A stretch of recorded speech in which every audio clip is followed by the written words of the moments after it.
हाय बच्चों, आज हम पढ़ने वाले फंडामेंटल यूनिट ऑफ लाइफ के बारे में। रॉबर्ट हुक जो साइंटिस्ट है, उन्होंने ऑब्जर्व किया था जो बार्क ऑफ क्रूक ट्री है, क्रूक ट्री के बार्क को उन्होंने एग्जामिन किया था। उन्होंने एग्जामिन करने के बाद उनको वहाँ पे नहीं क्या कॉम लाइक स्ट्रक्चर, एक छोटे छोटे कॉम लाइक स्ट्रक्चर दिखे थे वो सेल में। तो उन्होंने क्या बोला था कि ये जो छोटे छोटे कॉम लाइक स्ट्रक्चर जो मुझे दिख रहे हैं, ये जो दिख रहे हैं ना, उनको उन्होंने एग्जामिन किया था। ऐसा ये उन्होंने एग्जामिन किया था माइक्रोस्कोप के अंदर। किसको एग्जामिन किया था? बार्क को। कौन सी ट्री के बार्क को एग्जामिन किया था? क्रूक ट्री के बार्क को उन्होंने एग्जामिन किया था। कि उन्होंने देखा कि वहाँ पे तो मेरे को कॉम्प्लेक्स स्ट्रक्चर दिख रहे छोटे छोटे। वो कॉम्प्लेक्स स्ट्रक्चर को उन्होंने क्या बोला था कि वो स्मॉल कंपार्टमेंट्स है और उसको मैं बोलूँगा सेल्स। ठीक है।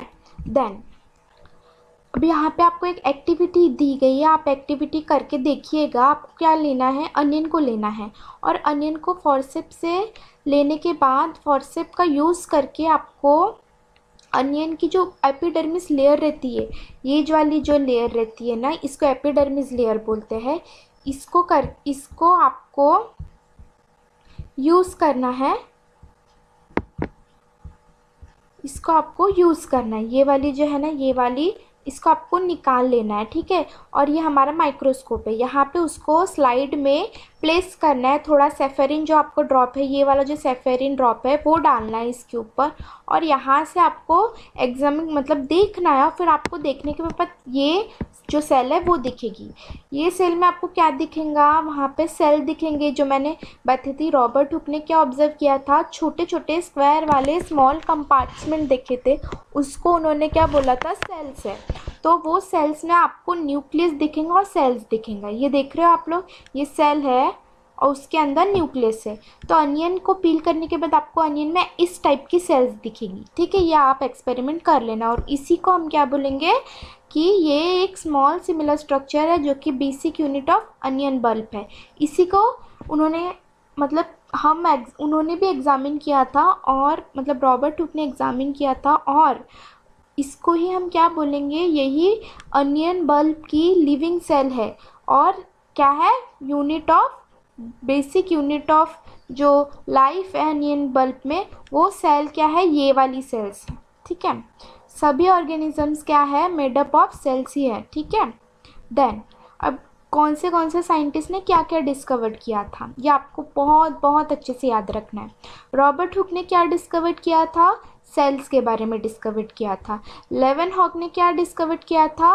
पॉन्ड का जो वाटर है, ठीक है, उन्होंने फ्री लिविंग सेल वहाँ पे देखा था पॉन्ड वाटर में। ठीक है।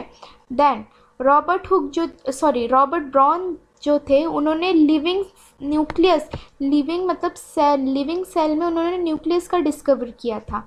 एंड परकनजिन ने क्या फाइंड किया था? उन्होंने फाइंड नहीं किया था, उन्होंने प्रोटोप्लाज्म जो एक टर्म है, हम सेल के अंदर एक फ्लूइड रहता है प्रेजेंट, उसको प्रोटोप्लाज्म बोलते हैं। वो प्रोटोप्लाज्म टर्म जो है वो परकनजिन ने हमको बताए थे। देन सेल थ्योरी का डिस्कवरी कौन से साइंटिस्ट ने किया था? शेल्डन ने और स्वानमैन ने किया था। उन्होंने क्या बताया था कि all plants and animals are composed of cells and that cell is called basic unit of life। उन्होंने बोला था कि जो जितने भी प्लांट्स और एनिमल है वो सब भी सेल से बने हैं और सेल हमारी बेसिक यूनिट ऑफ लाइफ है। देन ब्रूचो ने क्या एक्सप्लेन किया था? यही सेल्स थ्योरी को एक्सपांड किया था, एक्सपेरिमेंटल प्रूफ करके हमको बताया था। क्या बताया था उन्होंने? कि all series cells arise from pre existent cell. उन्होंने क्या बोला था कि जितने भी सेल्स, पुरानी सेल्स जब तक डिवाइड नहीं करेंगी तब तक न्यू सेल्स का अराइजमेंट होगा नहीं। इसका यही मतलब है कि all cell arise from pre existent cell. Pre existent cell से कैसे अराइज हो रही है पर सेल्स? प्री एग्जिस्टेंट सेल में सेल डिवीज़न हो रहा है, उसके बाद ही न्यू सेल्स का अराइज हो रहा है। ठीक है। देन हमने यहाँ पे क्या बोला है कि जब डिस्कवरी ऑफ मैग्नीफाइंग लेंस हुई थी और इलेक्ट्रॉन माइक्रोस्कोप डिस्कवर हुआ था, तभी हमको ऑब्जर्व करने मिला था। मतलब हमको तभी अच्छे से सेल स्ट्रक्चर और बाकी सेल के जो ऑर्गेनिज्म वो हमको अच्छे से देखने तभी मिले थे, जब इलेक्ट्रॉन माइक्रोस्कोप और मैग्नीफाइंग लेंस का डिस्कवरी हुआ था, ठीक है। देन अब a single cell that constituent of whole organism is called unicellular organism। याद रखना ये बात कि सिंगल सेल जो रहता है वो भी पूरी तरीके से अपने आप को एक अच्छा पूरा होल ऑर्गेनिज्म बना सकता है। ज़रूरी नहीं है कि बहुत सारी सेल का रिक्वायरमेंट होगा, एक सेल भी रही तो वो पूरा ऑर्गेनिज्म बन सकता है। और वो ऑर्गेनिज्म को एग्जाम्पल क्या है, अमीबा है, क्लामाइडोमोनास है, पैरामोशिया है, बैक्टीरिया है। ये देखो, ये हमारा अमीबा है, ये पैरामोशिया है, सब सिंगल सेल ऑर्गेनिज्म है। यूग्लिना भी सिंगल सेल ऑर्गेनिज्म है क्योंकि वो बैक्टीरिया में आता है। प्रोकैरियोटिक ऑर्गेनिजम्स में यूग्लिना आता है, इसीलिए वो सिंगल सेल ऑर्गेनिज्म में आएगा। और हमारे बैक्टीरिया जो है वो भी सिंगल सेल ऑर्गेनिज्म में आते हैं, ठीक है। और then in multicellular organisms cell group together with different function to form various body parts, that is fungi, animal and plants। हम एनिमल और प्लांट्स और फंगी जो है मल्टीसेलुलर ऑर्गेनिज्म है, हमारे अंदर अलग अलग सेल्स रहते हैं, बहुत सारे सेल्स भी रहते हैं प्लस अलग अलग सेल्स भी रहते हैं जो अलग अलग काम करते हैं। और ये क्या है, cells are the fundamental structural unit of living organism. इसका मतलब आपको अभी अच्छे से समझ गया होगा कि सेल्स ही हमारे इसमें है जो फंडामेंटल और structural unit of living organism को हम बोलेंगे। फंडामेंटल यूनिट और स्ट्रक्चरल यूनिट जो है किसी भी ऑर्गेनिज्म के इसमें, तो वो सेल ही है। Then every multicellular organism comes from single cell. सभी मल्टीसेलुलर ऑर्गेनिज्म कहाँ से आए, सिंगल सेल से ही आए। Cell divide to produce cell of their own, that is all cell come from ये प्री एग्जिस्टेंट सेल। मैंने आपको बताई थी कि जब तक प्री एग्जिस्टेंट सेल में सेल डिवीज़न होगा नहीं या सेल डिवाइड नहीं होंगी तब तक वो प्रोड्यूस नहीं कर पाएंगी नई वाली सेल्स। यही ओन काइंड सेल को बोल रहा है, मतलब वो नई सेल का अरेंजमेंट नहीं कर पाएंगी। ऑल सेल में have different kinds of cell. सभी organisms have different kinds of cells, मतलब सभी ऑर्गेनिजम्स के पास अलग अलग काइंड्स के, डिफरेंट टाइप्स के, डिफरेंट स्ट्रक्चर के सेल्स प्रेजेंट रहेंगे। जैसे एग्जांपल क्या बोला है, अगर तुम एग्जामिन करोगे लीफ के पील को, लीफ लेंगे और लीफ के ऊपर वाली लेयर को थोड़ा निकाल लेंगे, उसको पील करना बोलते हैं। और अनियन की जो टिप है वहाँ से सेल को पील कर लेना, तुम वहाँ से सेल को एक निकाल लेना। तुम ऑब्जर्व करोगे कि लीफ में ऐसा तुमको स्ट्रक्चर दिखेगा और अनियन के टिप में, रूट टिप में ऐसा स्ट्रक्चर दिखेगा। कहीं आपको ये वाले दोनों स्ट्रक्चर सेम तो नहीं दिख रहे हैं ना, अलग अलग दिख रहे हैं ना, इसलिए ऐसा बोला गया है कि एन ऑर्गेनिज्म, हर ऑर्गेनिजम्स के पास डिफरेंट काइंड के सेल प्रेजेंट हो सकते हैं। देन अब the cell and size of the cell are related to specific function they perform।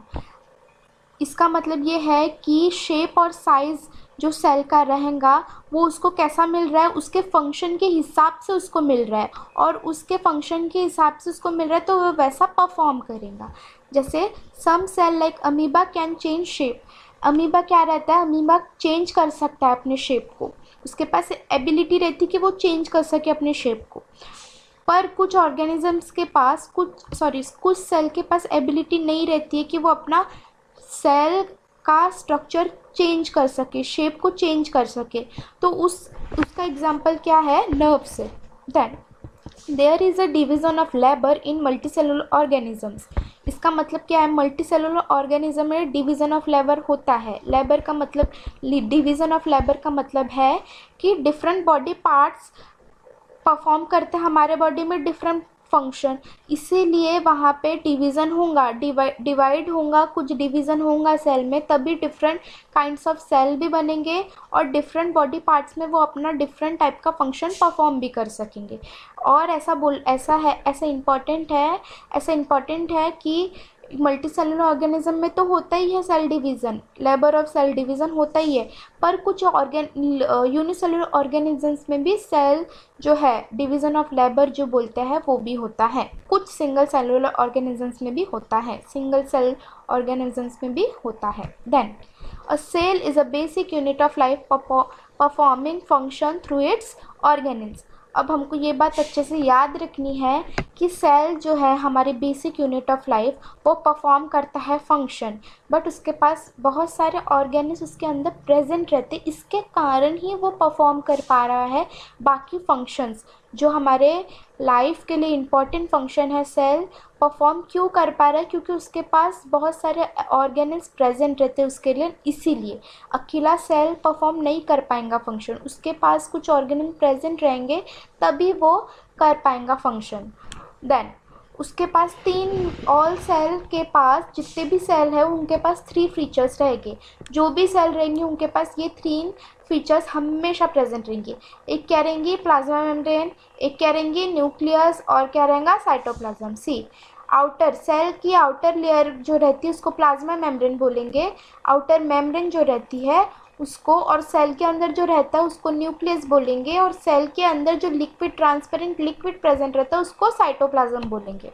Then it is the plasma membrane क्या है? सेल मेम्ब्रेन जो है it is the outer most covering of the cell that separates the contents of the cell from its external environment. External environment मतलब cell है ये हमारी, suppose ये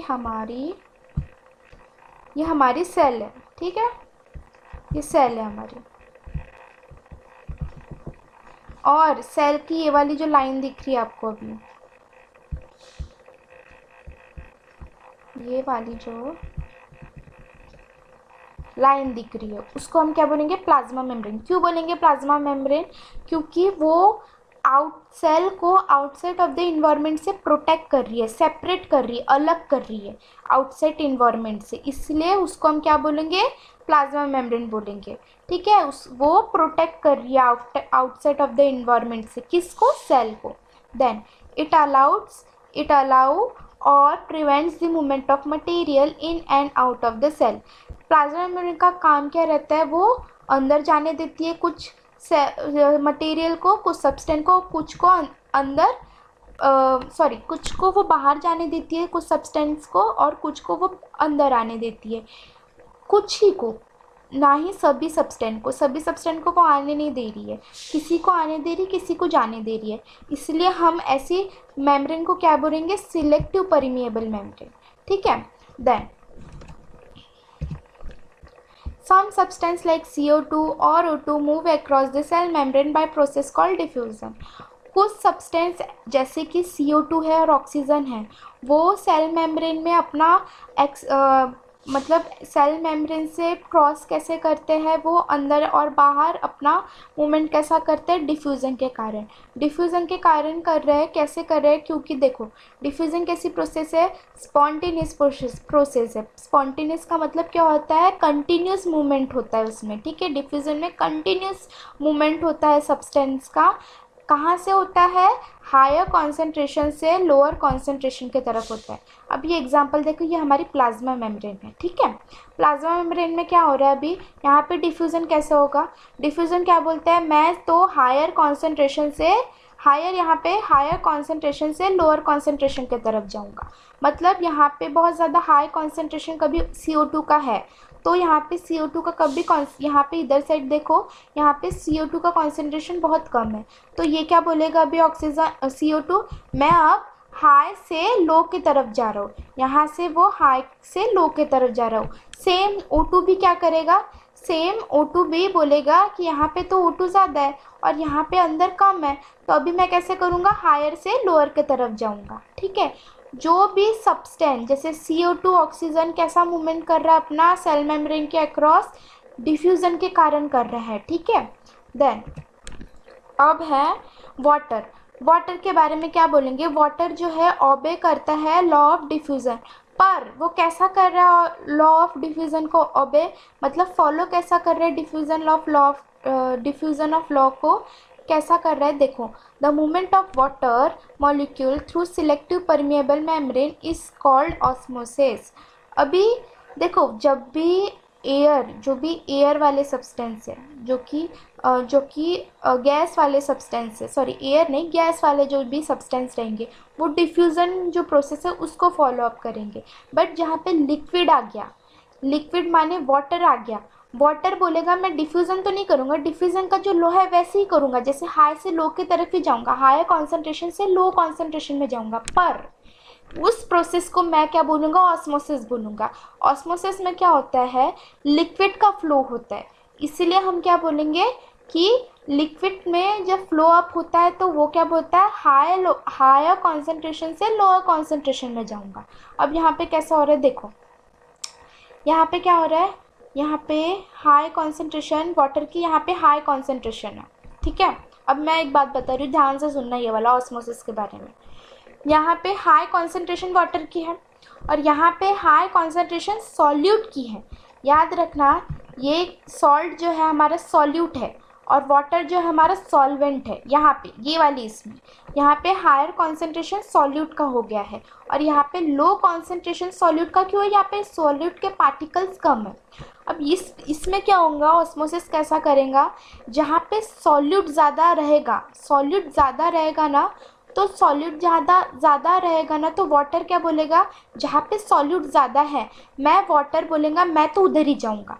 इसलिए वाटर जो है यहाँ से क्या कर रहा है, हायर कॉन्सेंट्रेशन वाटर का यहाँ पे है और लोअर कॉन्सेंट्रेशन वाटर का यहाँ पे कम है, इसीलिए हाई से लो यहाँ पे वो जा रहा है। इसी प्रोसेस को हम क्या बोलेंगे, ऑस्मोसिस। ऑस्मोसिस में याद रखना, वाटर का कॉन्सेंट्रेशन अगर ज़्यादा रहेगा तो वो वाटर बोलेगा जहाँ पे लो कॉन्सेंट्रेशन ऑफ सॉल्यूट है मैं वहाँ पे जाऊँगा। यहाँ पे क्या है, सॉरी यहाँ पे बोलेगा वाटर कि जहाँ पे हाई कॉन्सेंट्रेशन ऑफ सॉल्यूट है मैं उधर जाऊँगा। जहाँ पे लो कॉन्सेंट्रेशन ऑफ सॉल्यूट रहेगा वहाँ पे क्या होगा, वाटर तो ज़्यादा ही रहेगा ना, लो कॉन्सेंट्रेशन सॉल्ट का ज़्यादा रहेगा, जहाँ पे वहाँ पे वाटर ज़्यादा रहेगा, और हाई कॉन्सेंट्रेशन जहाँ पे सॉल्ट का ज़्यादा रहेगा वहाँ पे कॉन्सेंट्रेशन ऑफ वाटर कम रहेगा। इसमें ऑस्मोसिस कैसा होगा भी मैं आपको सिंपल से बताई कि जहाँ पे हाई सॉल्यूट रहेगा वहाँ पे वाटर कम रहेगा, तो वाटर जहाँ पे हाई कॉन्सेंट्रेशन ऑफ वाटर रहेगा वहाँ पे वाटर कैसा जाएगा, मूव कैसे करेगा, हाई से लो कॉन्सेंट्रेशन की तरफ मूव ऑफ करेगा, ठीक है। देन अब यहाँ पे ये वाला जो टॉनिक है यहाँ पे अच्छे से आपको ये भी समझेंगे ऑस्मोसिस का। मैं सिंपल में मैं आपको भी बता रही हूँ, पहले इसको रीड अप कर लेते हैं अपन। If the surrounding medium has high water concentration, then the cell outside solution is dilute, water enters the cell by osmosis, causing the cell to swell. Such solution is called hypotonic. याद रखना, hypotonic solution में solute जो रहेगा वो बहुत बहुत कम रहेगा। Solute अभी एग्जांपल देखो, ये एक मैंने पानी है इसके अंदर, ठीक है, पानी और शक्कर और पानी का मिक्सचर है ये, ठीक है। इसमें क्या है, अभी यहाँ पे सॉल्यूट जो शुगर को सॉल्यूट बोल रहे हैं, यहाँ पे शुगर बहुत कम है।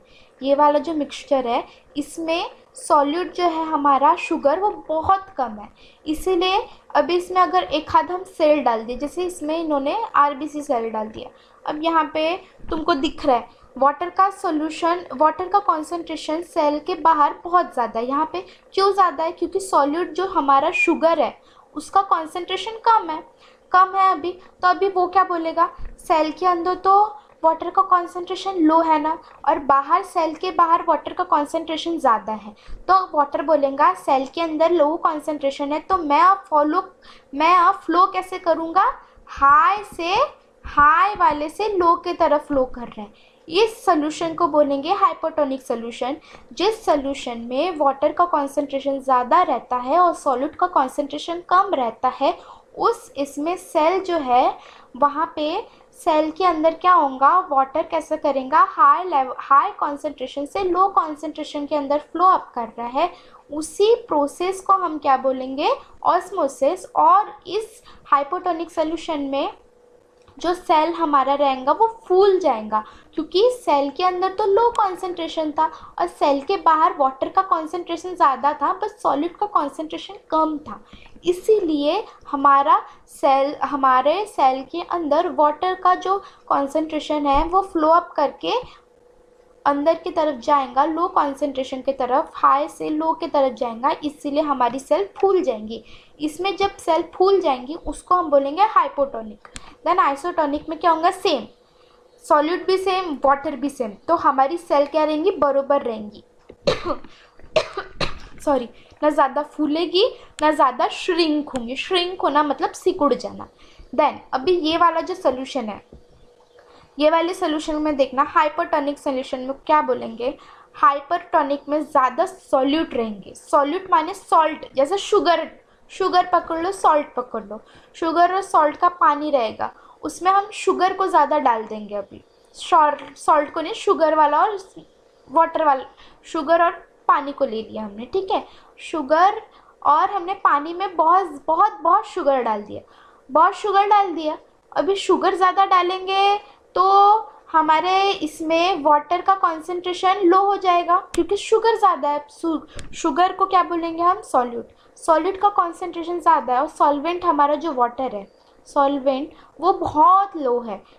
इसमें अगर इस मिक्सचर में हम अपनी कोई सेल डालते हैं ना बेटा, तो क्या होता है, शेल जो है वो श्रिंक हो जाएगा। अब श्रिंक क्यों होगा बेटा, देखो बाहर जो है सॉल्यूट ज़्यादा है, ठीक है, और अंदर जो है सॉल्यूट बहुत कम है। सेल के अंदर वाटर बहुत बहुत बहुत कम है, ठीक है। और बाहर जो है, यहाँ पे जो बाहर है, ये जो बाहर है ना, वाटर कम है। सॉरी हाइपरटोनिक सोल्यूशन में वाटर का कॉन्सेंट्रेशन यहाँ पे कम है, ठीक है, और सॉलिड का कॉन्सेंट्रेशन ज़्यादा है।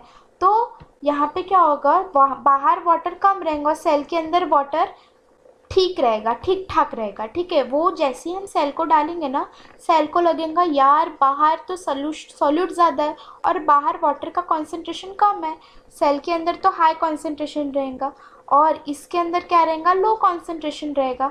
तो सेल क्या बोलेगा, मैं हायर से बाहर जा रहा हूँ, हायर कॉन्सेंट्रेशन से लोअर कॉन्सेंट्रेशन की तरफ जाता है। क्यों जा रहा है, क्योंकि बाहर वाटर कम है। जब वाटर कम रहेगा ना बेटा, कोई भी मिक्सचर में वाटर कम रहेगा तो सेल अपने आप सिकुड़ना स्टार्ट करेगी, स्वेलअप होना स्टार्ट नहीं करेंगी, क्योंकि सॉल्यूट बाहर ज़्यादा रहेगा और वाटर कम रहेगा। तो वाटर कम होने के कारण सेल क्या हो जाएंगी, सिकुड़ जाएंगी, ठीक है। ये आपको समझ गया। इसी प्रोसेस, इसी जो ये वाला जो सोल्यूशन है, इसको ही हम क्या बोलेंगे, यहाँ पे तीनों सेल जो है ऑस्मोसिस का जो रूल है वो फॉलो कर रही है। देन ये अच्छे से समझ गया ना बेटा। अगर कुछ नहीं समझा तो आप कमेंट में प्लीज़ मुझे बताइएगा कि आपको क्या समझा नहीं है, क्या समझा है, मैं आपको फिर से समझा दूँगी फिर। Then osmosis with an egg. अब ऑस्मोसिस हमको एग के साथ करके देखना है। सिंपल सा है, यहाँ पे अभी मैं आपको बता रही हूँ। आपको तीन एग लेना, सॉरी एक ही एग लेना है। अपने फर्स्ट जो एग है अपना, उसको हाइड्रोक्लोरिक एसिड में, डाइल्यूट हाइड्रोक्लोरिक एसिड में उसको थोड़ी देर 5 मिनट छोड़ देना है, उसके अंदर रख के। छोड़ देने के बाद आप ऑब्जर्व करेंगे उसके ऊपर की जो लेयर है ना, थिन लेयर जो है वो हाइड्रोक्लोरिक जो रहती है ना, कैल्शियम कार्बोनेट जो लेयर रहती है एग के ऊपर, ये वाली, ये बाहर वाली जो वाइट कलर की लेयर रहती है उसको कैल्शियम कार्बोनेट बोलते हैं। जब हम डाइल्यूट हाइड्रोक्लोरिक एसिड के अंदर, डाइल्यूट हाइड्रोक्लोरिक एसिड मतलब पानी, थोड़ा पानी मिक्स, ज़्यादा कॉन्सेंट्रेटेड नहीं, ज़्यादा H+ आयन नहीं रहता है डाइल्यूट हाइड्रोक्लोरिक एसिड के अंदर। उसके अंदर एग को हम प्लेस करेंगे तो ऐसा इस टाइप का एग दिखेगा हमको, ठीक है। फिर थोड़े देर बाद यही वाले एग को हमको पानी के अंदर रखना है। थोड़े 5-10 मिनट पानी में रखने के बाद आपको ना ये ऐसा एग दिखेगा। क्यों ऐसा एग दिख रहा है पता है, पानी में रखने के बाद क्यों दिख रहा है, क्योंकि इसने पानी को एब्जॉर्ब कर लिया, ये वाले एग ने पानी को एब्जॉर्ब कर लिया है, इसीलिए इसका शेल थोड़ा अच्छा सा दिख रहा है हमको। इसमें थोड़ा वाइट सा दिख रहा था, है ना, यहाँ पे, क्योंकि वाटर का एब्जॉर्प्शन कुछ हुआ नहीं था। पर इसने एग को हमने पानी में रखे, इसमें पता है डाइल्यूट हाइड्रोक्लोरिक एसिड में पानी का कॉन्सेंट्रेशन थोड़ा कम था, मतलब थोड़ा कम था, और इसमें पानी का कॉन्सेंट्रेशन ज़्यादा था। इसलिए एग जो है प्योर वाटर में रखेंगे हम तो कैसा हो जाएगा, इस टाइप का हो जाएगा, इस टाइप का हमको दिखेगा। और ये वाली इसमें क्या करना है हमको, एग को, ये वाले जो एग है ना, ये वाले एग को आपको थोड़ा सॉल्ट वाला जो पानी रहेगा उसके अंदर 5 मिनट रखना है। 5 मिनट रखने के बाद आपको ये ऐसा दिखेगा। मैंने बताई थी आपको सॉल्ट वाले पानी में क्या रहेगा, सॉल्ट जो हमारा सॉल्यूट जो है ज़्यादा है, वाटर कम हो जाएगा। वाटर कम होने के कारण मैंने बताई थी आपको, कोई भी हाइपरटोनिक सोल्यूशन में आप कोई भी सेल को रखोगे, एग को भी रखोगे, तो वो श्रिंक होने का काम करेगा। श्रिंक हो रहा है थोड़ा सा क्यों हो रहा है, क्योंकि बाहर वाटर का कॉन्सेंट्रेशन कम है, ठीक है। सॉल्यूशन में बाहर जो सॉल्यूशन में वाटर का कॉन्सेंट्रेशन कम है और सॉल्ट का कॉन्सेंट्रेशन ज़्यादा हो गया है, सॉल्यूट जो हमारा है, इसीलिए सेल क्या करेगा, श्रिंक करने लगेगा। देन अभी एक और एक्सपेरिमेंट है, ये वाला अच्छे से कर, ये वाला आराम से तुम लोग करके देख सकते हो अपने घर में। किशमिश ले लेना, किशमिश को पानी में रखना, ठीक है, और एक थोड़े किशमिश को नमकीन नमक वाले पानी में रख देना। तुम ऑब्जर्व करोगे कुछ थोड़े देर बाद कि जो जिस किशमिश को पानी में, प्योर पानी में रखे हो, वो फूले हुए मिलेंगे तुमको, और जिस किशमिश को तुम नमकीन वाले पानी में रख रहे हो, खारे पानी में मतलब सॉल्ट वाले पानी में रख रहे हो, वो थोड़े ऐसे ऐसे रप्चर, मतलब थोड़ी सी नहीं, क्या रूखी हुई, मतलब उसकी बॉडी ना थोड़ी सी क्या बोलेंगे उसको, श्रिंक हो जाएगी, एकदम ऐसे ऐसे सिकुड़ सी जाएगी वो तुम्हारी स्किन किशमिश की, क्योंकि वाटर का कॉन्सेंट्रेशन कम है यहाँ पे, ये वाले इसमें वाटर का कॉन्सेंट्रेशन कम है, इसीलिए ये सिकुड़ सी गई है। और यहाँ पे वाटर का कॉन्सेंट्रेशन अच्छा खासा है, तो इसके अंदर ये जो किशमिश है इसके अंदर वाटर जाके थोड़ा स्वेल अप हो जाएंगे, इसलिए आपको फूली हुई मिलेगी ये वाली। देन अब एक और बात आपको याद रखनी है, जितने भी यूनिसेलुलर फ्रेश वाटर ऑर्गेनिजम्स हैं, unicellular fresh water organisms and most cell plant cell gain water through osmosis. जितने भी यूनिसेलुलर फ्रेश वाटर ऑर्गेनिज्म है और प्लांट सेल है, वो वाटर का एब्जॉर्प्शन ऑस्मोसिस से ही करती है। Absorption of water by plant root also occur by osmosis. Plant में जो रूट हेयर रहते हैं ना, वो भी ऑस्मोसिस के कारण ही अपना एब्जॉर्ब करते हैं वाटर को। Then exchange of gases and water in the cell. Diffusion is an important exchange of gases and water in the life of cell. Diffusion जो है वो बहुत इंपॉर्टेंट रोल प्ले करता है प्लांट्स के अंदर, और प्लांट्स के अंदर तो इम्पॉर्टेंट करता ही है रोल प्ले, प्लस सेल के अंदर भी करता है, एक्सचेंज ऑफ गैसेस के लिए और एब्जॉर्प्शन ऑफ वाटर के लिए। Cell obtain nutrients from its environment. हमको पता है सेल जो है अपना न्यूट्रिशन इन्वायरमेंट से लेता है। Different molecule move in and out of the cell through energy dependent transport. मतलब इसका मतलब क्या है, डिफरेंट मॉलिक्यूल जो रहते हैं अंदर बाहर जाते हैं सेल के, वो एक एनर्जी डिपेंडेंट ट्रांसपोर्ट रहता है, ठीक है। बिना एनर्जी के कोई सब्सटेंस सेल के अंदर आ नहीं सकता है और कोई सब्सटेंस सेल के बाहर जा नहीं सकता है। इस प्रोसेस में कोई भी सब्सटेंस अंदर बाहर जा रहा है सेल के, तो उसको एनर्जी रिक्वायर्ड रहती है, और इसी फ्लो को क्या बोलेंगे, एक एनर्जी डिपेंडेंट ट्रांसपोर्ट बोलते हैं हम, ठीक है। Then structure of plasma membrane can be observe only through electron microscope. मैंने आपको बताई थी जितने भी सेल के अंदर बाकी के ऑर्गेनेल्स है और जितने भी बाकी के स्ट्रक्चर है सेल के, वो हमको इलेक्ट्रॉन माइक्रोस्कोप से ही देखने को मिल सकते हैं अच्छे से। प्लाज्मा मेम्ब्रेन जो रहती है वो लिपिड से और प्रोटीन से बनती है, ठीक है।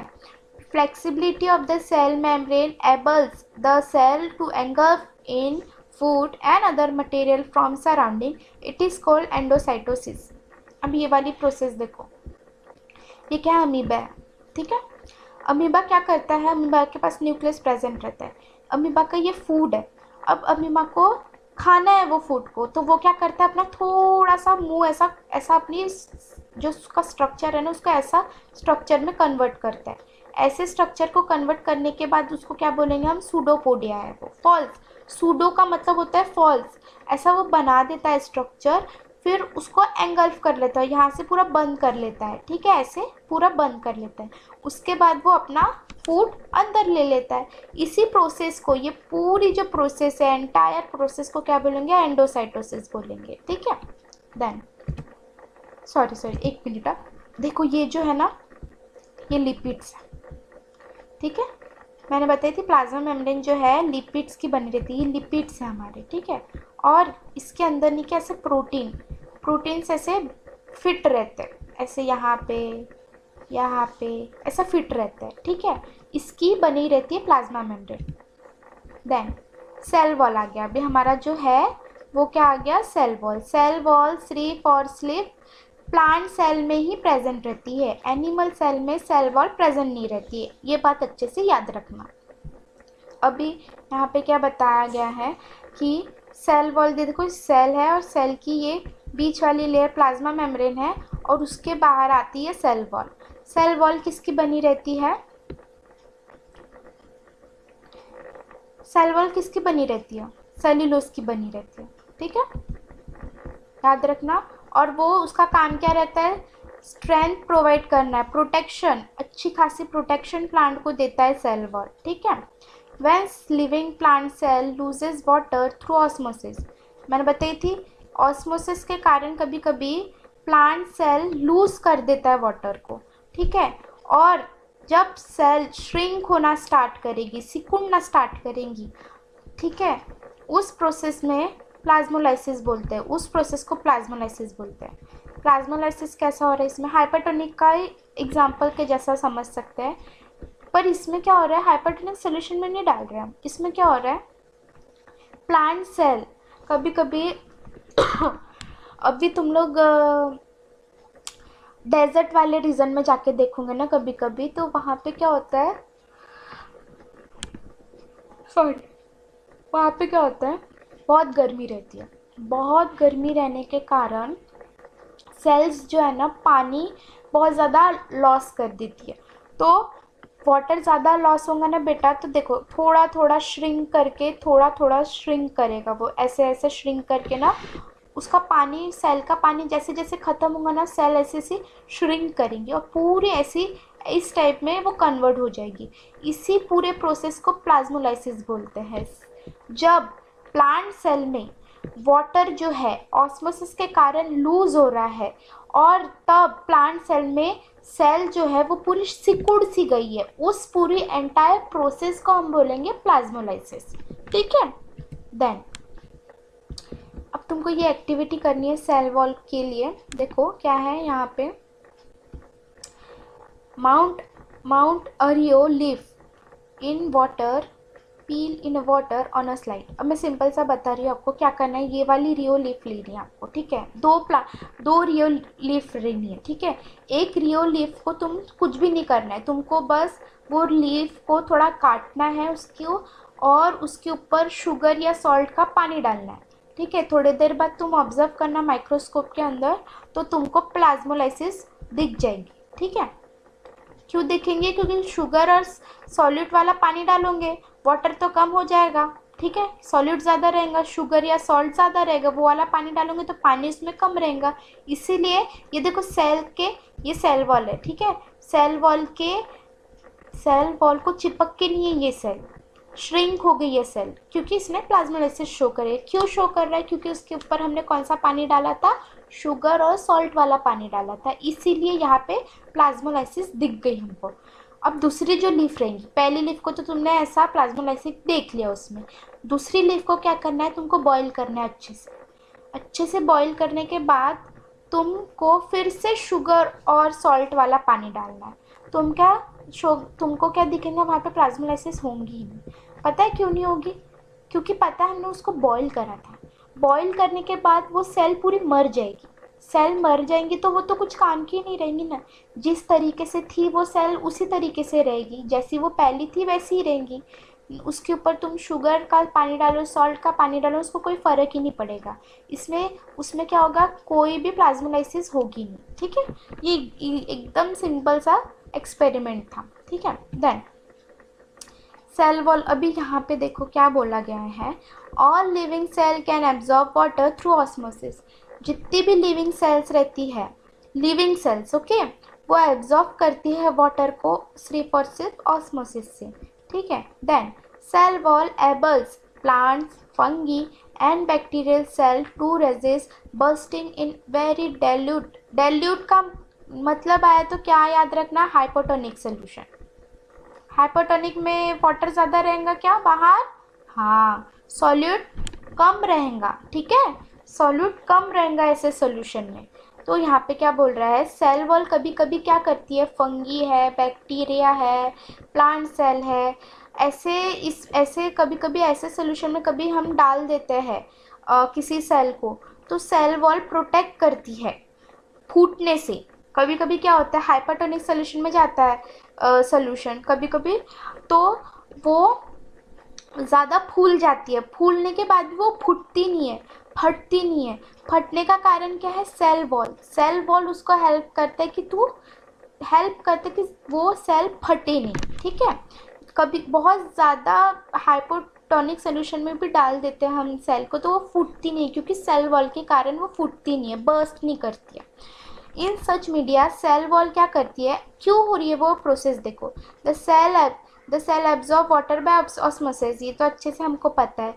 The cell swells building a pressure guidance against the cell wall. The wall exerts an equal pressure against the swollen cell. इसका मतलब क्या है, देखो ये हमारी सेल वॉल है, ठीक है, और इसके अंदर सेल है हमारी, ये सेल है, बहुत पानी, बहुत अच्छे से पानी को अपने अंदर एब्जॉर्ब कर रहा है सेल, ठीक है।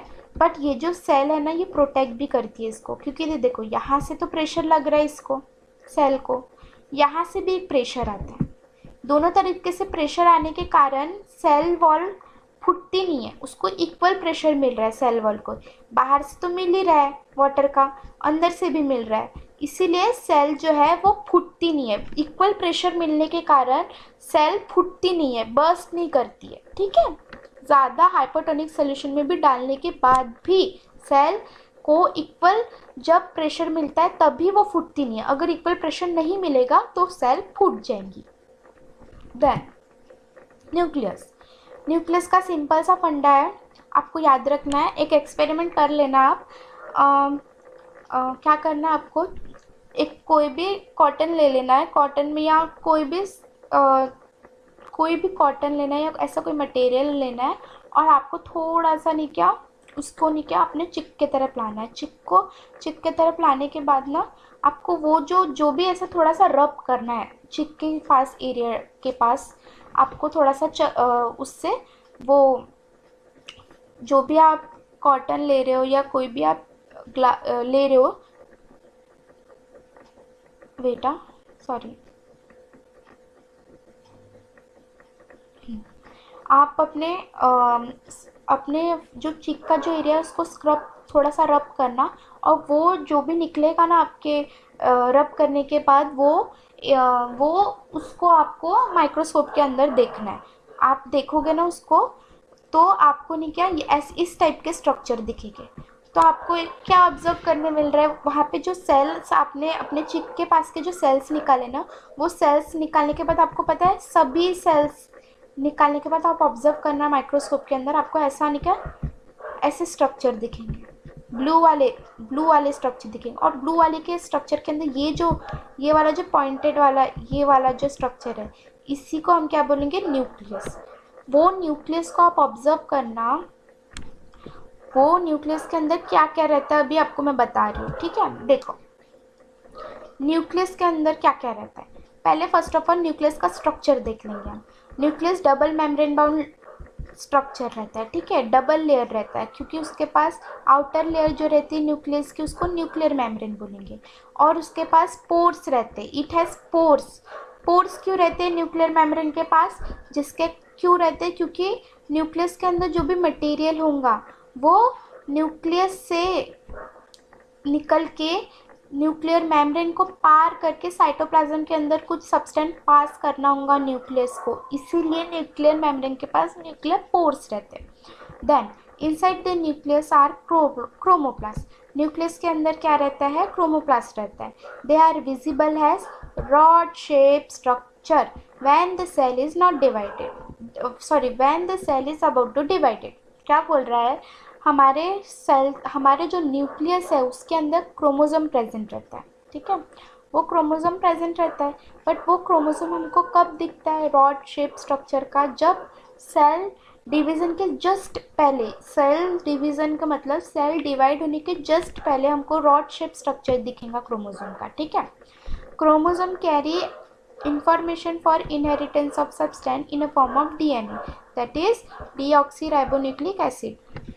क्रोमोसोम के पास डीएनए प्रेजेंट रहता है, डीएनए ही इनहेरिटेंस का काम करता है, इनहेरिटेंस ऑफ कैरेक्टर जो रहता है, इनहेरिटेंस का मतलब जो फादर से जो जीन्स रहते हैं वो बेबी के अंदर कैसे जा रहे हैं, जीन्स को ही हम डीएनए बोलते हैं, जीन्स के अंदर डीएनए रहता है, तो वो डीएनए किसके अंदर प्रेजेंट रहता है, क्रोमोसोम के अंदर।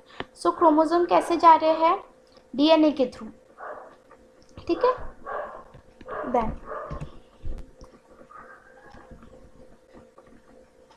सॉरी क्रोमोसोम्स के कारण डीएनए हमारे इनहेरिटेंस हो रहा है बच्चे में। Then chromosomes are composed of DNA and protein, chromosome के अंदर डीएनए और प्रोटीन रहता है। DNA contains the information necessary for constructing and organise cell, DNA बहुत इंपॉर्टेंट रहता है और नेसेसरी रहता है किसी भी ऑर्गेनिल्स या सेल को बनाने के लिए, डीएनए का इम्पोर्टेंट बहुत ज़्यादा रहता है, ठीक है। Functional segment of DNA are called genes, मैंने बताई आपको, एक जीन्स को ही हम बोल सकते हैं, ऐसा बोलते हैं ना कि वो पेरेंट का जीन उस बच्चे के अंदर आया है, तो जीन को ही फंक्शनल सेगमेंट, जो जीन के अंदर डीएनए रहता है, ठीक है, तो वो जीन्स को ही हम फंक्शनल सेगमेंट बोलते हैं डीएनए का। जीन्स के कारण जीन रहेगा तो डीएनए अच्छे से फादर से बेबी के अंदर जाएगा। सो फंक्शनल सेगमेंट जो बोलते हैं डीएनए का, फंक्शनल सेगमेंट जो डीएनए का रहता है उसको हम जीन बोलते हैं। देन नॉन डिवाइडिंग सेल, कुछ नॉन डिवाइडिंग सेल्स रहती है, तो उसमें क्या होता है, डीएनए एग्जिस्ट कैसे करते हैं, क्रोमेटिन मटेरियल का मतलब रहता है थ्रेड लाइक स्ट्रक्चर रहते हैं क्रोमोसोम के। पहले क्रोमेटिन बनता है फिर क्रोमोसोम बनता है, ठीक है। क्रोमोसोम कैसे बनता है, क्रोमोसोम इसको बोलेंगे, ये पूरा जो स्ट्रक्चर दिख रहा है ना इसको क्रोमोसोम बोलेंगे। और ये जो ऐसा स्ट्रक्चर पूरा बन रहा है ना, इसी सॉरी ये वाला जो स्ट्रक्चर दिख रहा है ना इसको क्रोमोसोम बोल रहे हैं, और इसके अंदर डीएनए है, ये डीएनए है हमारा, ठीक है। और ये जो है ये पूरा, इसको ये वाला जो सेगमेंट है ना इसको हम जीन बोलेंगे, ठीक है। ये तो पूरा डीएनए हो गया, ठीक है, पर ये ऐसा जो स्ट्रक्चर बन रहा है इसको हम बोलेंगे जीन है ये, ठीक है। देन और क्रोमेटिन कैसा रहता है, पहले क्रोमेटिन ऐसा रहता है, ऐसा सांप जैसा, ऐसा इल्ली वगैरह के जैसा ऐसा स्ट्रक्चर रहता है क्रोमेटिन का, और फिर वो और अच्छे से बनता है, अच्छे से अपने आप को अच्छे से बनाता है ऐसे स्ट्रक्चर में, ऐसे वाले स्ट्रक्चर में। इसी स्ट्रक्चर को हम क्या बोलेंगे, ये वाला ऐसा अपना बनाता है खुद को अच्छे से, इस स्ट्रक्चर को क्रोमोसोम बोलेंगे, ठीक है। देन न्यूक्लियस के अंदर क्या क्या रहता है, क्रोमेटिन रहता है। न्यूक्लियर मेम्ब्रेन में देखो पोर्स दिख रहे हैं, न्यूक्लियर पोर्स। देन न्यूक्लियस रहता है, ये न्यूक्लियोलस बोलते हैं इसको, और ये न्यूक्लियोप्लाज्म रहता है। इस न्यूक्लियस के अंदर क्या क्या प्रेजेंट रहता है, chromatin, nucleolus and nucleoplasm. Then functions of nucleus क्या रहता है, for cellular reproduction it is division of cell into two cell. Cellular reproduction के लिए डिवीजन ऑफ सेल होता है दो न्यू सेल्स में, ठीक है। फंक्शन ऑफ सेल का क्या रहता है, सेलुलर रिप्रोडक्शन में division of cell into two cell, division करता है, ठीक है। It determines the cell development and maturity by directing chemical activity of cell. ये डिटरमाइन करता है सेल डेवलपमेंट के लिए और मैच्योरिटी के लिए। न्यूक्लियस क्या करता है, मैच्योरिटी ऑफ सेल करता है और सेल की डेवलपमेंट में हेल्प करता है nucleus. The nucleus is like bacteria. Bacteria में, जैसे बैक्टीरिया के एग्जांपल, बैक्टीरिया किस में आता है? प्रोकैरियोटिक सेल्स में। उनके पास न्यूक्लियर रीजन बहुत पुअर रहता है, उनके पास न्यूक्लियर मेम्ब्रेन प्रेजेंट नहीं रहती है, इसलिए उनका न्यूक्लियर रीजन बहुत पुअर रहता है। इसलिए हम क्या बोलेंगे? उनको न्यूक्लियोइड बोलेंगे, सॉरी न्यूक्लियोइड बोलेंगे। और वो कंटेन क्या करता है? Nucleic acid. ठीक है, वो कंटेन करता है न्यूक्लिक एसिड। देखो न्यूक्लियोइड बोल रहे हैं इसको। जो बैक्टीरिया रहता है उनका न्यूक्लिक एसिड कैसा रहता है? ये न्यूक्लिक एसिड है यहाँ पे, और ये न्यूक्लियोइड है। ठीक है, उनके न्यूक्लियस को न्यूक्लियोइड बोलते हैं, याद रखना। प्रोकैरियोटिक के इसमें न्यूक्लियस को क्या बोलते हैं? न्यूक्लियोइड बोलते हैं। Organism without nuclear membrane are called prokaryotics. याद रखना, प्रोकैरियोटिक ऑर्गेनिजम्स के पास न्यूक्लियर मेम्ब्रेन प्रेजेंट नहीं रहती है। Organism with cell having a nuclear membrane are called eukaryotics. जो ऑर्गेनिजम्स के पास सेल न्यूक्लियर मेम्ब्रेन प्रेजेंट, जैसे जितने भी हम यूकैरियोटिक ऑर्गेनिजम्स देखेंगे उनके पास न्यूक्लियर मेम्ब्रेन प्रेजेंट रहेंगी। Then prokaryotic cells lack many cell organisms. Simple सी बात याद रखना है, जितने भी प्रोकैरियोटिक ऑर्गेनिजम्स हैं उनके पास सेल ऑर्गेनल्स प्रेजेंट नहीं रहते हैं। प्रोकैरियोटिक्स, यूकैरियोटिक के पास सेल ऑर्गेनल्स प्रेजेंट रहते हैं। Functions of these organisms are performed by less organized parts of the cytoplasm, that is in photosynthesis. Prokaryotic bacteria chlorophyll is associated with membranous vessels, not with plasmids, and in eukaryotics। अभी इसका मतलब समझो। देखो, prokaryotic cells के पास तो cell organelle present नहीं रहते, ठीक है, बट क्या होता है, जो फंक्शन रहता है ऑर्गेनल्स का वो परफॉर्म कैसा करता है यूकैरियोटिक्स में? वो साइटोप्लाज्म परफॉर्म करता है। जितना भी प्रोकैरियोटिक्स के पास कोई भी फंक्शन रहेगा प्रोकैरियोटिक सेल्स का, वो साइटोप्लाज्म परफॉर्म करता है, क्योंकि उनके पास बाकी के जो सेल ऑर्गेनल्स यूकैरियोटिक के पास प्रेजेंट है। सेल ऑर्गेनल्स कौन से? Endoplasmic reticulum, Golgi bodies, lysosomes, mitochondria, ये सब प्रेजेंट नहीं रहते प्रोकैरियोटिक्स के पास। तो इनका ये सब सेल ऑर्गेनल्स कुछ काम करते हैं ना यूकैरियोटिक सेल्स में, तो प्रोकैरियोटिक सेल्स को भी तो काम करना पड़ता है ना कुछ सेल, उनके भी सेल्स को कुछ काम करना पड़ता है, तो साइटोप्लाज्म वो काम करता है। जैसे एक एग्जांपल है, फोटोसिंथेसिस में प्रोकैरियोटिक बैक्टीरिया क्लोरोफिल जो है वो मेम्ब्रेनियस वेसल्स प्रेजेंट रहती है, उसके साथ काम करता है। ठीक है, फोटोसिंथेटिक प्रोकैरियोटिक बैक्टीरिया जो रहता है, फोटोसिंथेसिस प्रोकैरियोटिक बैक्टीरिया बोलता है कि मेरे पास तो अब बाकी के सेल ऑर्गेनिल्स हैं नहीं, तो मैं क्या काम कैसे करूँ? तो वो बोलता है कि ठीक है, मेरे पास प्रेजेंट है ना क्लोरोफिल, तो मैं क्लोरोफिल को मेम्ब्रेनियस वेसल्स के साथ काम करने बोलूँगा। मेम्ब्रेनियस वेसिकल्स मतलब साइटोप्लाज्म के जैसे ही कुछ वेसिकल्स रहते हैं, उसके साथ बोलता है कि तू उसके साथ काम कर। अब मेरे पास ऑर्गेनल्स है नहीं तो मैं ला तो नहीं सकता हूँ ना, तो मेरे पास जो मेम्ब्रेनियस वेसिकल्स है उसके साथ मैं काम कर लेता हूँ। Then cytoplasm, it is a fluid contain inside the plasma membrane. मैंने बताई थी कि हमारे प्रोकैरियोटिक सेल और यूकैरियोटिक सेल दोनों के पास साइटोप्लाज्म प्रेजेंट रहता है, जो कि inside the plasma membrane present रहता है। और जब हम स्टेन करते हैं ना, इसको माइक्रोस्कोप के नीचे देखते हैं ना, तो बहुत छोटा सा दिखता है। और साइटोप्लाज्म क्या कंटेन करता है? Cell organelles. याद रखना, कभी अभी एक बात अच्छे से याद रखना, जो वायरसेस रहते हैं ना उनके पास बिल्कुल भी मेम्ब्रेन नहीं रहती है, ना प्लाज्मा मेम्ब्रेन, ना सेल वॉल, ना कुछ, वो पूरे मेम्ब्रेनलेस ऑर्गेनिजम्स हैं वायरस। ठीक है, वो रिएक्ट, पता है वो रिएक्ट कब करते हैं? वो लिविंग ऑर्गेनिज्म के जैसा काम कब करते हैं? कोई भी ऑर्गेनिज्म के अंदर जब वो जाते हैं, एंटर करते हैं, तब वो लिविंग सेल के जैसा काम करते हैं।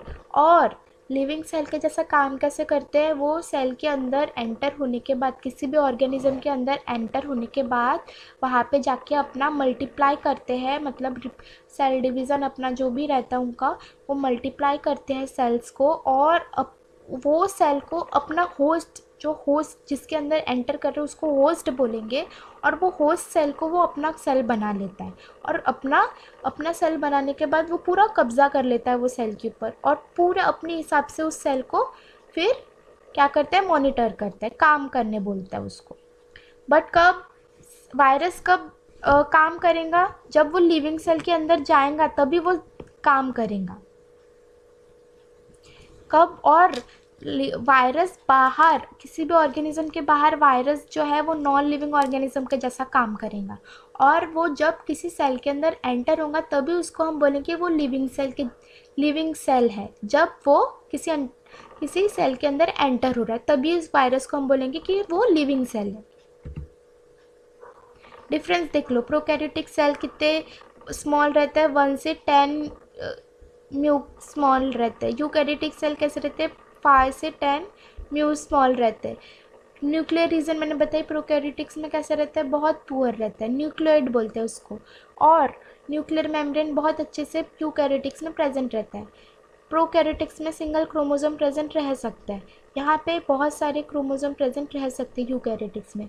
मेम्ब्रेन बाउंड सेल ऑर्गेनिज्म, जो भी मेम्ब्रेन बाउंड ऑर्गेनिज्म बोले तो कौन से सेल यूकैरियोटिक्स में जो प्रेजेंट रहते हैं, जैसे माइटोकॉन्ड्रिया, गोल्गी बॉडीज सेल, और क्लोरोप्लास्ट, क्रोमोप्लास्ट, ये सब प्रोकैरियोटिक्स में प्रेजेंट नहीं रहते, जो कि मेम्ब्रेन बाउंड ऑर्गेनेल्स है वो प्रेजेंट नहीं रहते, बट यूकैरियोटिक्स में प्रेजेंट रहते हैं। देन डिफरेंस देख लो, ये वाली जो सेल है ना, ये वाली, ये प्लांट सेल है।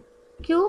क्योंकि यहाँ पे सेल वॉल दिख रही है तुमको, सेल वॉल मैंने बताई थी प्लांट सेल के पास ही रहती है। ये एनिमल हमारी सेल है, यहाँ पे तुमको वैक्यूल प्रेजेंट नहीं दिखेगा, क्योंकि हम ह्यूमन बींग के पास वैक्यूल प्रेजेंट नहीं रहता है। प्लांट सेल में वैक्यूल और सेल वॉल रहेंगी, और हमारा एनिमल सेल में हमारे पास ही सेंट्रियोल प्रेजेंट रहेगा, प्लांट सेल में सेंट्रियोल प्रेजेंट नहीं रहेगा। ठीक है, याद रखना, nucleus, endoplasmic reticulum, Golgi apparatus, lysosome, mitochondria, plastid, ये सारे मेम्ब्रेन बाउंड स्ट्रक्चर प्रेजेंट रहते हैं यूकैरियोटिक सेल्स में। ठीक है, प्रोकैरियोटिक्स के पास बिल्कुल नहीं प्रेजेंट रहते हैं, और ये सारे ऑर्गेनिल्स को हम इलेक्ट्रॉन माइक्रोस्कोप से देख सकते हैं। देन फर्स्ट सेल ऑर्गेनिज्म कौन सा है, एंडोप्लाज्मिक रेटिकुलम। ठीक है, एंडोप्लाज्मिक रेटिकुलम 2 टाइप्स के होते हैं, rough endoplasmic reticulum, smooth endoplasmic reticulum. Rough को क्यों बोल रहे हैं रफ एंडोप्लाज्मिक, एंडोप्लाज्मिक रेटिकुलम को रफ क्यों बोल रहे हैं, क्योंकि यहाँ देखो ये ब्लू ये दिख रहा है ना, ये राइबोसोम प्रेजेंट है एंडोप्लाज्मिक रेटिकुलम के बाहर, इसलिए राइबोसोम यहाँ प्रेजेंट है, इसलिए इसको हम रफ बोलेंगे, रफ एंडोप्लाज्मिक बोलेंगे। और ये वाले एंडोप्लाज्मिक रेटिकुलम के पास कुछ भी प्रेजेंट नहीं है, इसलिए इसको हम स्मूथ बोलेंगे। ठीक है, इनका स्ट्रक्चर कैसा है, ट्यूब के जैसा है, ट्यूब लाइक स्ट्रक्चर है। Then wait, then rough endoplasmic reticulum appears rough, क्योंकि मैंने अभी बताया राइबोसोम प्रेजेंट रहता है उनके बाहर सरफेस एरिया पे, इसीलिए। राइबोसोम आदि साइट्स ऑफ प्रोटीन सिंथेसिस, हमको पता है राइबोसोम क्यों साइट्स ऑफ प्रोटीन सिंथेसिस है। राइबोसोम कोई बताएगा मुझे प्लीज़ कमेंट में बताना बच्चों कि राइबोसोम को हम क्यों बोलते हैं साइट ऑफ प्रोटीन सिंथेसिस। ठीक है, देन स्मूथ एंडोप्लाज्मिक रेटिकुलम जो हेल्प क्या करता है, स्मूथ एंडोप्लाज्मिक रेटिकुलम उसका क्या काम है कि वो मैन्युफैक्चर करे फैट मॉलिक्यूल्स को और लिपिड को बनाए। फैट के जो मॉलिक्यूल है उसको बनाने का काम कौन करता है, फैट मॉलिक्यूल को बनाने का काम smooth endoplasmic reticulum. Some of this proteins and lipid help in building the cell membrane, कुछ प्रोटीन्स और लिपिड हेल्प करते हैं सेल मेम्ब्रेन के लिए बनाने के लिए, इसके कुछ प्रोटीन्स और लिपिड्स रहते हैं वो हेल्प करते हैं बिल्डिंग बनाने के लिए। Then this is called membrane biogenesis, इस प्रोसेस को क्या बोलेंगे, जिसमें प्रोटीन और लिपिड्स हेल्प कर रहे हैं बिल्डिंग सेल मेम्ब्रेन को बनाने के लिए हेल्प कर रहे हैं, उसको क्या बोलेंगे, मेम्ब्रेन बायोजेनेसिस। कुछ प्रोटीन्स और लिपिड जो रहते हैं वो फंक्शन क्या करते हैं, एंजाइम और हार्मोन के जैसा फंक्शन करते हैं। फंक्शन ऑफ एंडोप्लाज्मिक रेटिकुलम क्या करता है? Act has channels to transport material mainly protein within cytoplasm और between the cytoplasm and nucleus. Endoplasmic reticulum का काम क्या है कि वो ट्रांसपोर्ट कर सके मटेरियल को, जैसे कि मटेरियल में कौन सा इंपॉर्टेंट मटेरियल बोल रहा है? प्रोटीन्स को वो क्या करते हैं? हेल्प करता है एंडोप्लाज्मिक रेटिकुलम। कैसे हेल्प करता है? न्यूक्लियस से वो एंडोप्लाज्मिक रेटिकुलम में न्यूक्लियस कुछ मटेरियल एंडोप्लाज्मिक रेटिकुलम के पास भेज रहा है और वो एंडोप्लाज्मिक रेटिकुलम फिर वो मटेरियल को साइटोप्लाज्म के पास भेज देगा। ट्रांसपोर्ट का काम कर रहा है endoplasmic reticulum. Then function as cytoplasmic framework providing a surface for biochemical activity of the cell। Cytoplasm के थोड़ा बाहर प्रेजेंट रहता है ना बच्चों ये, तो ये क्या प्रोवाइड करता है? एक बायोकेमिकल एक्टिविटी का मतलब है कि जो भी हमारे अंदर केमिकल एक्टिविटीज़ हो रही है सेल के अंदर, उसके लिए एक फ्रेमवर्क के जैसा काम करता है साइटोप्लाज्म। देन लीवर सेल में क्या होता है? हमारी जो लीवर सेल में कभी कभी ज़्यादा मेडिसिन खाने से, ड्रग खाने से या कुछ पॉइजन खाने से हमारे बॉडी कभी कभी खुद से डिटॉक्सिफिकेशन करती है। बट डिटॉक्सिफिकेशन के लिए कौन सी सेल हेल्पफुल रहती है? तो स्मूथ एंडोप्लाज्मिक रेटिकुलम जो रहता है वो डिटॉक्सिफिकेशन का काम करती है। मतलब वो पॉइजन है हमारे कुछ सेल्स में, हमारे बॉडी में, या ड्रग ज़्यादा हो गया तो उसको बाहर निकालने का काम, उसको ठीक करने का काम कौन करता है? लीवर सेल्स की smooth endoplasmic reticulum. Then Golgi apparatus का काम क्या रहता है?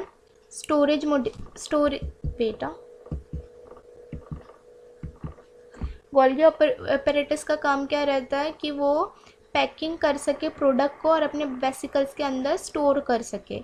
सिंथेसाइज क्या करे? शुगर और सिंपल शुगर को सिंथेसाइज करता है वो, और फॉर्मेशन ऑफ लाइसोसोम भी कौन करता है? Golgi apparatus.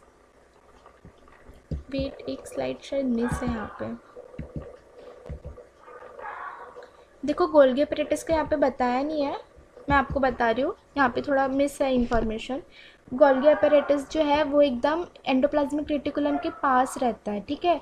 और एंडोप्लाज्मिक रेटिकुलम जो रहता है वो गोल्गी एपेरेटस हेल्पफुल रहता है एंडोप्लाज्मिक रेटिकुलम के, क्योंकि वो कोई भी एंडोप्लाज्मिक रेटिकुलम के पास सब्सटेंस आता है तो उसके साथ वो पैकिंग और डिलीवरी करने का काम जो रहता है वो गोल्गी एपेरेटस का रहता है। एंडोप्लाज्मिक रेटिकुलम में कुछ सामान आया तो वो सामान आने के बाद वो गोल्गी एपेरेटस के पास जाता है, इसलिए हम क्या बोलते हैं इसको? स्टोरेज और modification and packing of products in the vesicles. ये अपने ये वाले जो वेसिकल्स में है ना, ये सारे प्रोडक्ट को स्टोर करके रखता है। देन लाइसोसोम्स को हम क्या बोलते हैं? Suicidal bags. क्यों बोलते हैं? क्योंकि देखो पहले बात ये बात याद रखना, 4 पॉइंट्स याद रखना। लाइसोसोम जो है, जितना भी सेल का वेस्ट मटेरियल रहेगा, जो भी डाइजेस्टिव एंजाइम रहेगा, वो लाइसोसोम के पास रहेगा। यहाँ पे देखो, यहाँ पे क्या बोल रहा है? वही बोल रहा है, membrane bound sac filled with digestive enzyme made by rough endoplasmic reticulum. जितना भी rough endoplasmic reticulum digestive enzyme बनाएगा वो स्टोर लाइसोसोम के पास हो जाएगा। सेकेंड पॉइंट याद रखना कि जितना भी वेस्ट है सेल का वो लाइसोसोम में जाके स्टोर होगा, ठीक है। और जितना भी केमिकल, जितना भी कॉम्प्लेक्स मटेरियल, ऑर्गेनिक सब्सटेंस या जितना भी कॉम्प्लेक्स ऑर्गेनिक सब्सटेंस रहेगा लाइसोसोम के अंदर प्रेजेंट, लाइसोसोम क्या करेगा? अपने ही अंदर कॉम्प्लेक्स ऑर्गेनिक सब्सटेंस को सिंपल मॉलिक्यूल में कन्वर्ट करने का काम करेगा, ठीक है। और फोर्थ पॉइंट याद रखना, कभी कभी क्या होता है सेल में नहीं, क्या कभी कभी डैमेज हो जाता है, ठीक है। सेल में डैमेज हो जाता है, तो सेल डैमेज होता है तो ठीक कैसे करता है? ये जो लाइसोसोम है ना, जब सेल डैमेज हो जाती है ना तो लाइसोसोम फट जाता है। फटने का मतलब है वो पूरा अपने आप को नहीं, क्या एकदम डैमेज कर देता है, अपने आप को डैमेज करता है। अपने आप को डैमेज करने के बाद वो सोचता है कि बाकी के जो आउटसाइड ऑफ द सेल है इन्वायरमेंट, वो खुद ही अपने आप को डाइजेस्ट करके ठीक कर लेगा। मतलब सेल को ठीक करने का काम कैसा करता है? ये खुद को फटके, खुद को डैमेज करके वो खुद खुद को डैमेज करके वो सेल को ठीक करता है, ठीक है। इसीलिए हम क्या बोलेंगे, ये खुद को मार देता है, खुद को सुसाइडल, खुद को मार के वो ठीक करता है सेल को, सुसाइडल बैट इसलिए बोलते हैं। मतलब वही है, मतलब सेल देखो सिंपल सा है कि सेल जब डिस्टर्ब हो जाता है उसका मेटाबॉलिज्म, या सेल जब डैमेज हो जाता है तब लाइसोसोम बर्स्ट हो जाता है, और लाइसोसोम बर्स्ट होने के बाद, मर जाने के बाद सेल जो है खुद को अपने आप ठीक करने का अच्छे से ट्राई करती है, ठीक है।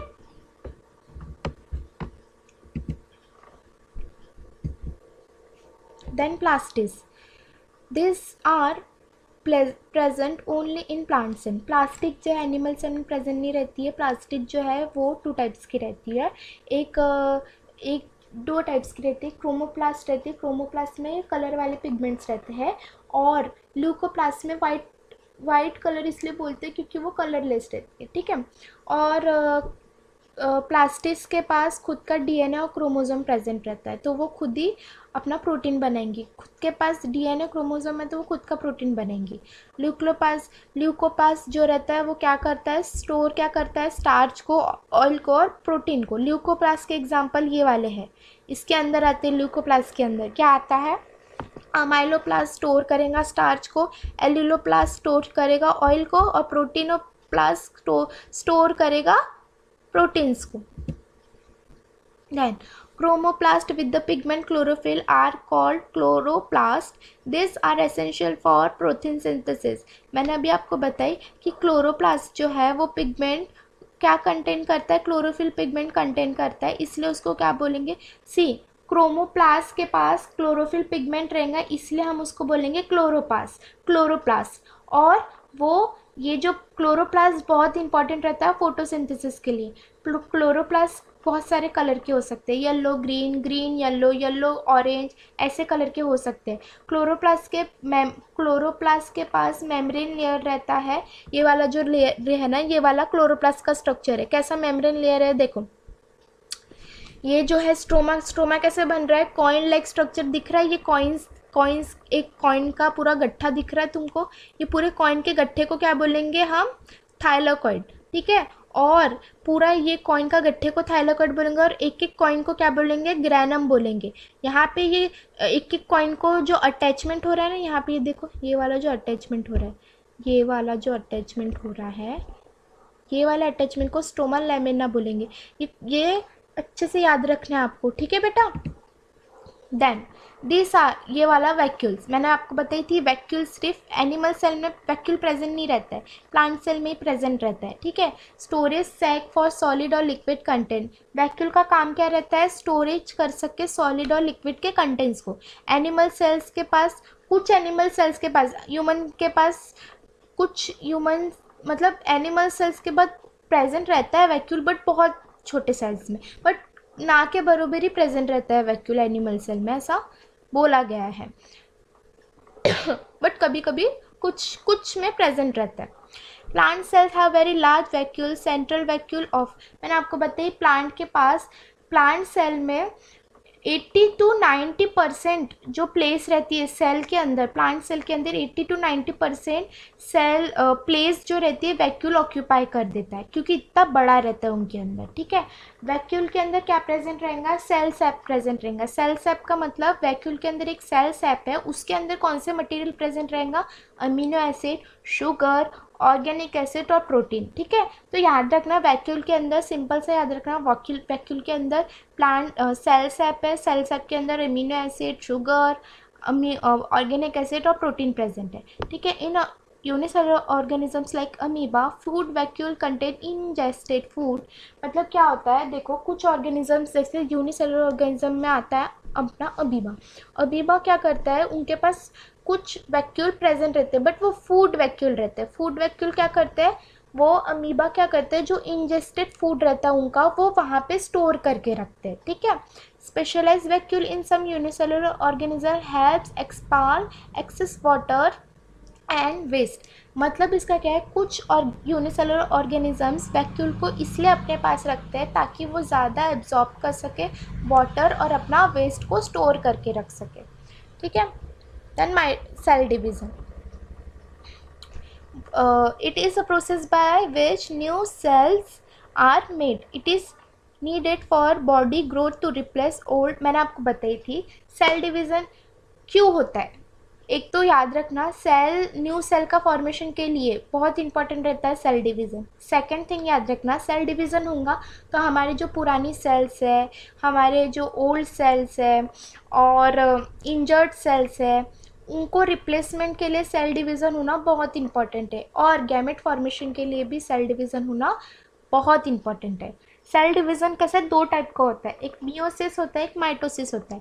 मियोसिस में नंबर ऑफ सेल्स जो है रहते हैं वो इक्वल, इसमें इक्वल डिवीज़न होता है. और माइटोसिस में नंबर ऑफ सेल का इक्वल डिवीज़न नहीं होता है, अनइक्वल डिवीज़न बोलते हैं. ठीक है, अनइक्वल सेल डिवीज़न को बोलते हैं माइटोसिस, इक्वल डिवीज़न को क्या बोलेंगे, मियोसिस. अब यहाँ पे क्या बोल रहा है माइटोसिस में कि each cell mother cell divides to form two identical daughter cell. ये मदर सेल है, ठीक है, और ये दो डॉटर सेल में कन्वर्ट हो गए.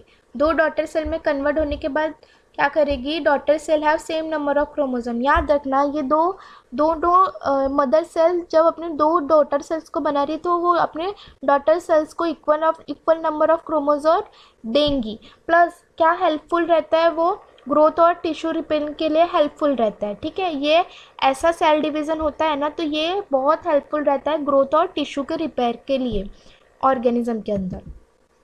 Then it occurs in reproductive organ और tissue to form gamete, sperm and eggs. याद रखना आपको कि मियोसिस क्यों होता है, माइटोसिस का क्यों होता है, मैंने आपको बताई थी. माइटोसिस क्यों हो रहा है, टिश्यू और ग्रोथ के रिपेयर होने के लिए हो रहा है. ठीक है, बस इसके लिए हो रहा है. बट मियोसिस क्या हो रहा है, गैमेट के फॉर्मेशन होने के लिए. ये हमारे गैमेट्स है. स्पर्म जो है वो मेल गैमेट है और फीमेल गैमेट क्या है, एग. ये वाला जो है एग, ओवम जिसको बोलते हैं, वो फीमेल गैमेट रहता है. क्यों होता है वो, मियोसिस के कारण. मियोसिस होगा तभी मेल गैमेट फीमेल गैमेट बन पाएगा, नहीं तो नहीं बन पाएगा. तो दोनों का इंपॉर्टेंस आपको समझ गया है. यहाँ पे क्या होता है, यहाँ पे ये मदर सेल है, डॉटर सेल हो गई, दो डॉटर सेल अपना इक्वल यहाँ से दो बनाएंगे अपने. तो यहाँ पे 4 सेल हमको मिल गए, यहाँ पे हमको equal number of cell, half equal number of cell मिल गए. Each new cell has only half number of chromosome than that of the mother cell. अब याद रखना, देखो यहाँ पे मदर सेल के पास पूरा क्रोमोसोम है और यहाँ पे आधा क्रोमोसोम बच्ची को मिला, एक डॉटर सेल को, और एक बच्ची को यहाँ पे एक डॉटर सेल को हाफ क्रोमोसोम मिला, फुल क्रोमोसोम नहीं मिलता है. इसीलिए क्या बोल रहा है, this helps to maintain the chromosome number during fertilisation. ऐसा हाफ क्रोमोसोम मिलता है, इसीलिए फर्टिलाइजेशन के लिए बहुत ज़्यादा वो हेल्पफुल रहता है. ये हाफ जब number of cell of chromosome ये होता है अपना, क्या बोलते हैं इसको बेटा,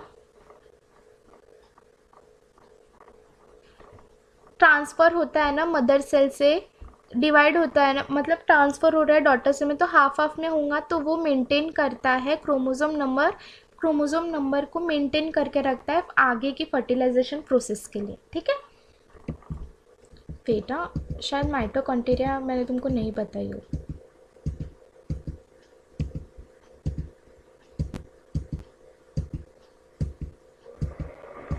माइटोकॉन्ड्रिया की स्लाइड नहीं है बेटा, बट मैं माइटोकॉन्ड्रिया के बारे में आपको बता देती हूँ.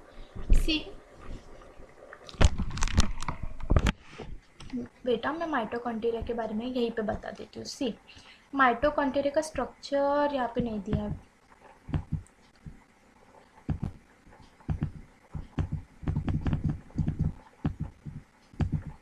माइटोकॉन्ड्रिया की स्लाइड नहीं दी है बेटा, मैं यहाँ पे समझा देती हूँ. देखो माइटोकॉन्ड्रिया ना यहाँ पे दिखेगा नहीं तुम लोगों को, पे ये जो स्ट्रक्चर दिख रहा है छोटा सा, मैं ये स्ट्रक्चर यहाँ